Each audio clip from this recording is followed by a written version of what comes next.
Welcome to the first of a series of lessons that are definitely going to put you a cut above the rest.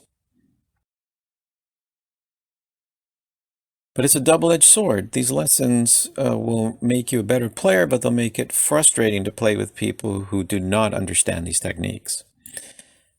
The first situation we're going to look at in a moment is your partner has dealt, but they've passed, and it comes back around to you. Now, to frame it a little bit, we all know how to call trump in typical situations, something like this, perhaps.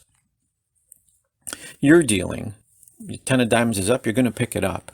You have 3 good diamonds, you're double suited, and away you go. But that's really not what we're here. We're not here to review the basics of euchre techniques.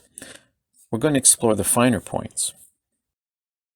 The finer points are those opportunities where we can make some calls, score some points, and prevent points being scored against us. Opportunities that other players usually miss and that are going to give us a huge edge. And again, in general, players do not call trump enough. They pass up an opportunity to gain points and they give games away. So here's the dramatic example of not calling when someone should have. And this cost us a game. This is from a game I played. The situation was 6-6. It was my deal and I turned down a black jack. The player in first position passed, so it goes to my partner who, well, let's look at my hand first. Now here's my hand. It's all red. I turned down a black jack.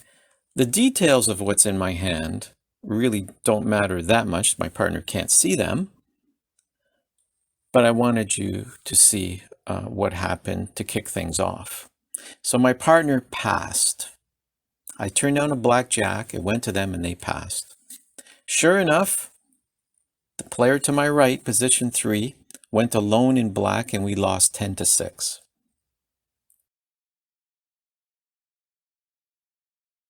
Why did my partner pass? For the same reason so many people do. They only had 2 of a suit and no bowers, and that's the mistake.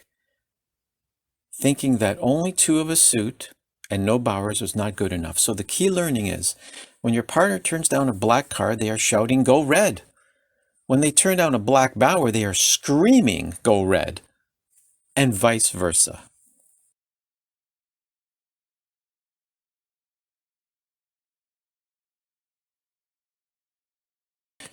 So there's no table talk in euchre, but there's a lot of communication, and you have to be watching, listening, and thinking.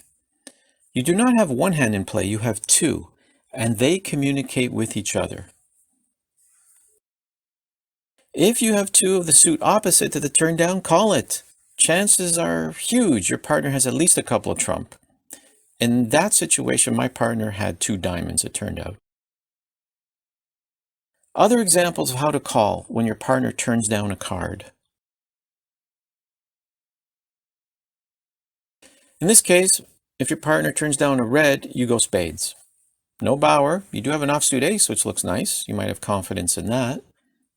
In this case, there's no offsuit ace, but you still go spades if your partner turns down a red.